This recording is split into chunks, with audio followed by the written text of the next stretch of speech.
a panel of wonderful writers from Liverpool. I'm Mary Olive. I write a lot of poetry and music journalism in Liverpool, and sometimes like some prose pieces and opinion pieces as well. I'm Nali. I mainly write personal essays about culture and identity, but I'm also trying to venture a little bit more into political writing and some poetry as well. I'm Caitlin. I mainly do pieces of like music journalism. Before the pandemic, it was like gig reviews and stuff, but now it's mainly just like albums and things like that. And now and again, I'll do like a guide or like guides around Liverpool, so like music venues and like independent like bookstores and stuff like that. How did you all get into writing in the first place? I got into writing mainly, well, properly when I was like a child. I started writing stories and stuff, and then performance-wise, I started up just like an Instagram and a blog sharing poetry. Started going to poetry nights and performing at them. I just started writing music journalism for my own blog, really. I'd go to like a gig or something and then find someone like on Instagram or something like that, like the artist, and then do like a little interview, write a little piece, and then just started sharing them around, and like obviously shared it with where the Girlbands I think was the first like publication that published my music journalism, and just let it kind of roll from there, really. But yeah, so I think poetry was like my way into like sharing writing. I got into writing about 3 years ago, I think. Started a little like website blog thing, which was mainly just like a glorified diary where I'd just write about the things that I was experiencing day to day, and like if I went to a concert or something happened like that, I would just review it and talk about how I felt about it. And then I applied for a position as a staff writer at a radio magazine, which I was accepted into, and then it gave me a regular writing gig and just gave me the chance to do more in terms of personal essays and writing about things that just interested me and just like on a more like focused and personal level. And then since then I've been doing a bit of political writing for other publications, and I'm trying to get into student journalism a little bit and just kind of just test the waters and just try a lot of things and figure out what I like more and what my kind of niche is. Obviously, I've always loved like kind of creative writing and creating like wacky stories, but obviously I didn't do anything with them, they're just like personal. And then a few years ago I started writing like gig reviews and stuff like that, but obviously just for myself. And then I realised it's what I want to do. Like in the future I'd like to do it as like, you know, a full-time job kind of thing. Obviously it's really difficult to break into, so I wrote to tons and tons of like local publications and like local music blogs, and just sent in some samples and just said, you know, can I start like writing for you like whenever I go to a gig or like whenever a new album comes out that I'm interested in. A few of them were like, yeah, cool, and that's what it is now. It's really interesting that you've all sort of mentioned those figuring out like what kind of style of writing you've done. And Caitlin, you were just talking about how some things were like personal to you, and Nally, you talked a bit about a diary. Do you find that you write differently between when you're writing just for yourself and you're experimenting a bit, and then what was it like to find collaborators and have like an agenda and sort of have to sort of adhere to a certain style? Do you have a preference? What kind of things do you want to experiment with different styles in the future? How do you all find that? I feel like when you're writing for a publication, there's always that thing in the back of your mind, and it's a bit like, will they like this? Is this the right thing to say? Because obviously you're used to being so personal and so kind of uninhibited, like when you're writing just for yourself. But I think it's about like striking a balance between like what they want and then what you want. Obviously sometimes it can be a little bit frustrating, but you know, I don't know, I think I've been lucky enough to work with publications who like don't really like limit you in that aspect. They more just like improve it for their purposes. And I think I find writing on a personal level a lot more, it comes a lot more naturally and there's less pressure to it, and in that way it's kind of freeing. But I think I've found that I quite like when someone gives me a brief and gives me like points to include, and it's really like, here's my idea, can you flesh it out? Because I think what I struggle with when I'm writing more personally is trying to rein in so many different like ideas and trying to keep it focused on like a cohesive piece, whereas when someone gives me something to work on, it puts a boundary on the amount of deviation I can do, and I think I just find that a lot easier to work with. Yeah, I agree with that actually. Sometimes it can be a bit of a hard balance, but I think usually something that I try to keep in mind is that my job as a writer is to just, it sounds so simple, but to write, and your editor's job is to edit. So it's not a personal attack if they're telling you to change something or take something out. That's literally just their job. And especially if it's for a specific publication that you're writing for and they're the editor of that publication, they'll have a certain in-house style that they have to kind of stick to make the magazine collectively like cohesive and flow. I've not found many times where, you know, an editor's kind of like try to be control what I'm writing. It's more like a partnership, I feel, and they kind of like, you bounce ideas back and forth, and it can be quite a fun experience that it can challenge you a little bit, or you can think of something from a slightly different angle that you hadn't really considered before. But I do think it's a delicate balance, because you do have to, as a writer, remember why you're writing and what you're writing for, and you can't just write anything for anyone. And if somebody asks you to do something, especially for free, you are well within your right to say, no, I don't, that's not what I do, I don't want to do that, and to, you know, stick by your guns. So for sure, and that's an interesting point about how it might change your sort of process, whether you're being offered money. That comes with like a structured set of things that you have to like fulfill. If you're getting paid for it, then you're doing a job for someone, whereas like you kind of expect more freedom perhaps out of something that's like an open call or something you're doing as a favour for someone, for sure. I know that none of you are full-time writers, but would you like to be at some point in the future? How do you think that would take shape? Do you see that as a plausible thing, or would you always like to keep it as a hobby? Obviously, it's one of those careers which is really, really difficult to properly break into, I find. But I feel like whenever anything starts off as a hobby and then you're going to do it full time, it's a dream come true, really, isn't it? You're getting paid to do what you love doing. And I feel like the fact that some of us might do it on like a voluntary basis as well, it just, you know, it speaks for itself. Like, we're really passionate about it, and it's what we want to do. Yeah, I feel the same kind of. Like, at the moment I'm a student, so I've been thinking a lot about like where I want my career to go. And I know that writing, I do definitely want writing to be a part of it, but I'm also thinking like that's the only kind of career thing that I've tried so far, so there might be something else that I enjoy. But I don't think I'd ever stop altogether. I'd always keep it as either a hobby. The end goal, I think, would be definitely to be a writer or a journalist as a career at one point. I feel the same. There might be other things that you don't know that you want to do because you haven't tried them yet. So I always try to stay quite open. It's really tricky to kind of break into, because there's so many people who are kind of like amateur or working unpaid.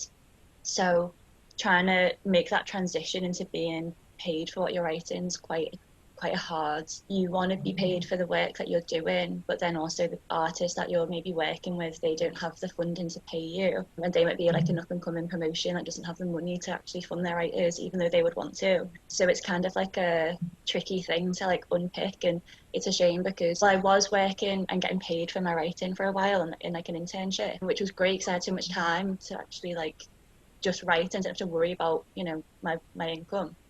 But once that ended, I had to go back to working full time in hospitality. I like the job, but it's also quite tiring, you know, physically and like mentally and stuff. So then I find I'm writing a lot less. I would like to be able to get to a point where I can just write full time, and that can be my income. But it's really hard to find that like step, because it's kind of like you get a little bit and then you have to go back again, and you get a bit more, and then you have to go back again. So it's kind of like, even though you can get paid for a certain job, it's kind of like the expected reality, I think, for artists. I think people definitely have assumptions that creatives don't get paid much, or it's not their full-time job, and people are like, oh, so do you do that on the side, you know? And I feel like lately it's definitely been brought to the forefront of things because of coronavirus, and creatives who are self-employed or dependent on funding can't access that anymore, and they're really struggling. There's a question about whether after this sort of pause or step back from the system, I suppose, like with regards to like how creative people are paid and things like that, should we like reconsider it, and should now the government be giving more furlough money to them, for example? Do any of you get paid, and do you ever work from commissions, and how would you like to see that the financial aspect of things change in the future? So now that we have had the chance to step back and look at how creatives are paid, how do you expect the situation to change, if you do expect it to change? I recently had my first like paid commission, which was really exciting. I think because of how new I am at all of this, like I don't know much about like the financial side of what it takes to be a writer and be a creative, but then I think that also speaks to how it's kind of shrouded in mystery, because you just kind of see like the big names in the industry, but you don't really see much of how they got to get to where they are. So I think I'd just like to see a bit more like practical advice and like kind of a transparency with journeys and how people actually, what physical steps they took to get to where they are. It's a bit of a shame sometimes that you have to feel like the worth of your work has a bit of a price tag on it. I have this internal battle of like, why am I writing for money? I get a bit like unsure about it all, but because that is just the way we live at the minute, and that you do have to like make a living, I think it's like quite hard to feel kind of like respected almost in a way. Like it's a thing that, like you were saying, like people get uncomfortable talking about money as well. For people who are, you know, women or from like non-conforming genders will find it really hard to like have that authority to be like, no, you need to pay me, like, and to speak about it, because it's such an uncomfortable thing. And especially something like poetry, I think a lot of, in my experience, quite a lot of people can just see it as a bit of a hobby, and you almost don't take yourself seriously because they don't, if that makes any sense. So what I'd like to see change is just making it more kind of just feasible to be a career, and for people to take it seriously as a career, and it not to be some kind of like arty pipe dream, but actually as a sustainable career that you can choose for yourself. I mean, do you feel like you have to work twice as hard to get there just because you want to take this career? Definitely. I don't think people take it seriously, and that's partly because like it's difficult on the financial side as well. Obviously, like the publications might not have the funding, but you'll be getting exposure. But I suppose like the question comes when you've been doing it for a substantial amount of time, it's like, how much exposure are you getting? If you're not writing for yourself and you're writing for these publications, I think the question is always kind of like, what are you getting out of it now? Because it does feel like there's a price tag to your work. You're putting so much time and effort into something, it gets to a point when you've got to kind of weigh the advantages and the disadvantages, and like it would be better to like kind of do it on your own, or like continue writing for publications and like to get that sort of platform. I would like to see a lot more like clarity and clear guidance into like how people got to where they are and how they established a name for themselves, kind of thing, because I do think there's a lot of mystery in like into how people actually garnered such a platform and such a name for themselves in the journalism industry. Obviously, just speaking from my experience as a woman, if you're going to be career driven or like authoritative or kind of demand certain things, you're going to be regarded as like a bitch or like intimidating or these like really negative things, which is a really hard thing to break away from. So I think almost it kind of leads back into to stop it happening for like, especially for female and even like non-binary artists and writers. If you start at a lower level of just like teaching like young writers and like young creatives that their voice is important, and like empowering people to demand more for themselves and not feel ashamed for that, I think that would make a massive difference. And to not, you know, stop letting people kind of just spend their energy on everybody else but not themselves, and to not, if they are going to spend their energy on something else, like be paid for that in some way, not just being like exposed. I think like, yes, exposure is good, but you know, is your voice really being emphasized, or are you just being used as a kind of publicity thing for somebody else? Yeah, definitely. I think there comes a point when it's like, what am I really getting out of this? Is it exposure, or am I just being exploited? Is this really getting to an audience which I want it to, or is it just free work for companies? And emotional labour, like I read something just this morning that said like emotional labour is still labour, and that really like stuck with me, because especially like writing poetry and things, and I suppose like your personal essays, that so much of your emotional attachment is in that, and you're so vulnerable that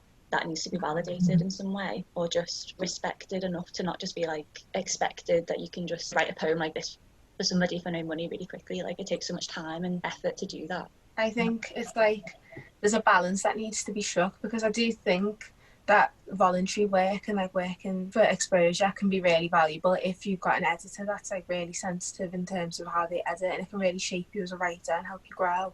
But then I do think that because a lot of people are willing to write for free, there are some like places that are going to take advantage of that and then use that as a model for how they continue with no aim to like kind of recompensate.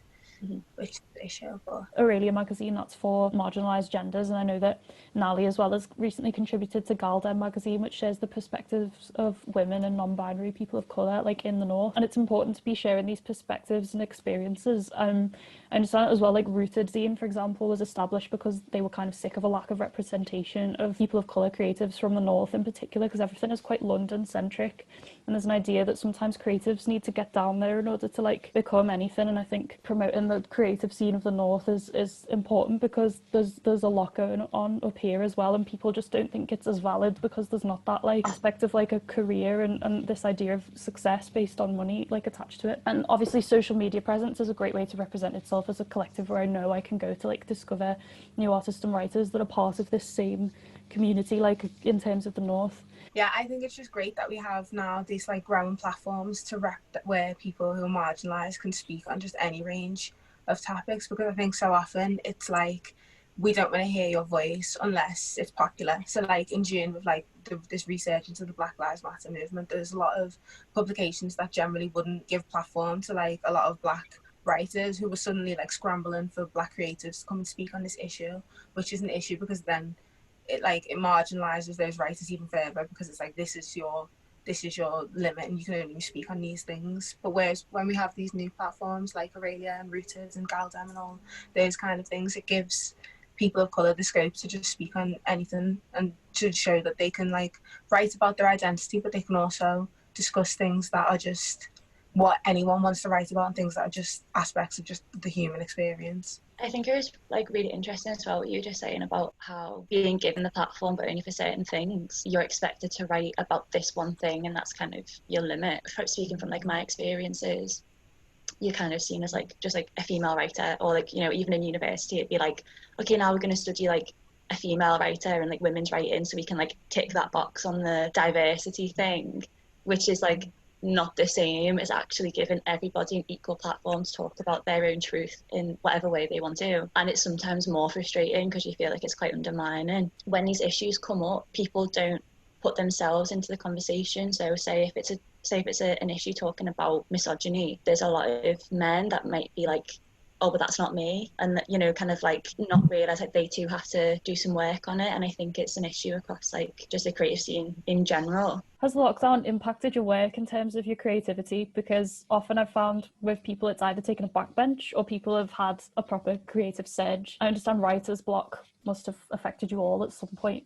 For example, Mary told me in a previous interview that she attends poetry readings that have now had to be held online, and you wrote an article about this for Bido Lito. So have any of you had to come up with creative ways to keep writing through the lockdown? Has it like opened up something in you that wants to experiment with a different style? Have you been presented with opportunities you might not have before? How's the whole experience been for you? What have you been writing during this time? The first lockdown especially allowed me to be a lot more creative and experimental with the style of writing I was doing, because I think in that first lockdown there was just like this surge of everyone getting out opinion pieces and everyone being really like either really political or really like just being really like serious, I felt like, about it all. But I think I kind of went the other way and I started writing a lot of poetry in the first lockdown, which was interesting and something that I really enjoyed, which I didn't consider really writing poetry until then, because I think it was just such an emotional time in terms of the pandemic, and then also in terms of like what happened with all the Black Lives Matter stuff,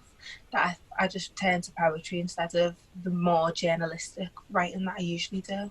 Yeah, it became a bit of like a comfort blanket, I guess, like for me as well. I started writing more like little stories and like little poems and stuff as like a bit of escapism, I think, from what was going on. It was hard in lockdown. I know it's like still going on, because you can feel the pressure that you need to be creating 24/7 because of social media, especially as a creative person, the amount of people that are like, oh, it's okay, you're on furlough, so now you're going to write loads and you're going to be able to do loads, aren't you? So now, and then I'm like sat there internalising that feeling like, well, if I don't produce a novel and a poetry book and, you know, write this many essays, I've like failed lockdown kind of thing. It's nice to have the space to be able to focus on other things and to like have the time to write and like be creative in other ways as well. But you don't like have to be creative in this time, I think, is an important thing I've learned. Like, you don't need to be doing anything. We're like constantly feeling like we have to be validated in some way, but you don't have to write every single week to be a writer or even to give yourself that label.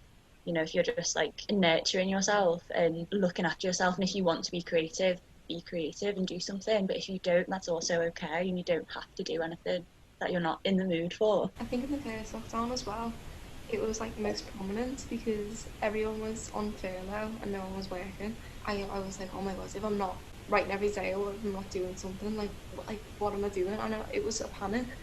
And I thought, you know what, like, you need to take some time for yourself, and it's like, it's really important to rest. It's fine to be unproductive. Like, if you're unproductive for a week, that no longer means that you're like not a writer, or like, you know, you're not as valid and worthy as people like who are writing, kind of thing. It's an important thing that everyone's, like, every creative has learned, like, throughout the different stages of lockdown, that it's fine if you're not being productive. For sure. And for you, Caitlin, as well, I'm sure you're, like, I think you mentioned this earlier in the interview, that the actual content of what you're writing about must have had to change, because obviously the lack of live music will have affected the content that you put out. So has your writing taken a step back somewhat, or like you're saying, will you do more reviews or looking at the music scene as it stands and in terms of what the future holds? Definitely. I think obviously I've been doing a lot more kind of like album reviews and singles and stuff like that, and I have been gutted because the live music aspect of writing was my favourite thing to do. I'd love to go and like go to a gig and enjoy it, have a few drinks, and then get back and just be like itching to write and like write about all these like great moments. And I think that it's the thing that we all miss. It's the connection, and it's going to like being in a room which you feel like you're connecting with other people, as cliche as it sounds, because they're all there for the same purpose as you are, you know, to like see one of the favourite artists and, you know, just have a nice night and stuff. And yeah, I miss that connection that it brought, because it's one of the best things about about music journalism, about why I love writing. But yeah, I do think I've been writing a lot less since lockdown and stuff, because gigs did make up a considerable chunk of the writing I was doing. It's given me a lot more time to kind of delve into what like albums that are coming up and, you know, like recent releases and stuff like that. Are there any projects that you're all working on at the moment, and what are your ambitions or expectations for things you're going to write in 2021? For me, I haven't got any specific projects as of yet, because I'm still trying to find the balance between like writing and being creative, but then also like doing my degree and trying to like keep them in a decent focus. But I think in 2021 I definitely want to do more like journalistic writing, because I've done a lot of personal work and I love it and I enjoy it, but I think I also want to try and be able to make sure I can like write things that comment on the wider scope of things and be a bit more like statistical and like strategic in my writing, as well as just being informed by my own like experiences. I feel like I'm going like the opposite way almost, and wanting to do a bit more like personal stuff and like focus a bit more on my poetry. I'm gonna try and like not put that many expectations on myself, I think, just generally, and just kind of see what happens. I think like just write what I want to write about and not put as much pressure on myself to be like trying to perform to some kind of like ridiculous standard. I would really like to one day eventually like get some poetry published, but I don't know whether that'll be this year or a different time. It kind of depends like when it's ready and when I'm ready. And yeah, just read more as well. I think like just keep on reading other people's writing. I struggle a little bit sometimes at the start of a new year because it's so cold and like doesn't feel for me like the right time to suddenly have this like new awakening and become like a new person and get refit and like do all this stuff, and like it's just never felt like a natural time for me. So I think I'm still in my like hibernation mode right now, and I'll probably like pop up again sometime in spring with the flowers and be like, okay, I'm ready to go, like let's do it. Yeah, I think I'm the same, just kind of like writing when I feel like it, not putting so much pressure on myself to do like a set amount like each week or like each month or whatever. I'd quite like to start like my own blog or something, and maybe kind of do something like for myself rather than only writing for, you know, like publications or whatever. I think it'd be nice to like self-publish some of my own stuff rather than getting other people to kind of do it. I'm excited to go to Leeds for uni in September as well, because hopefully I'll be able to like see like the live music scene there as well and see what's going on there. Maybe start writing for publications around there. But yeah, overall just taking it easy and not putting too much pressure.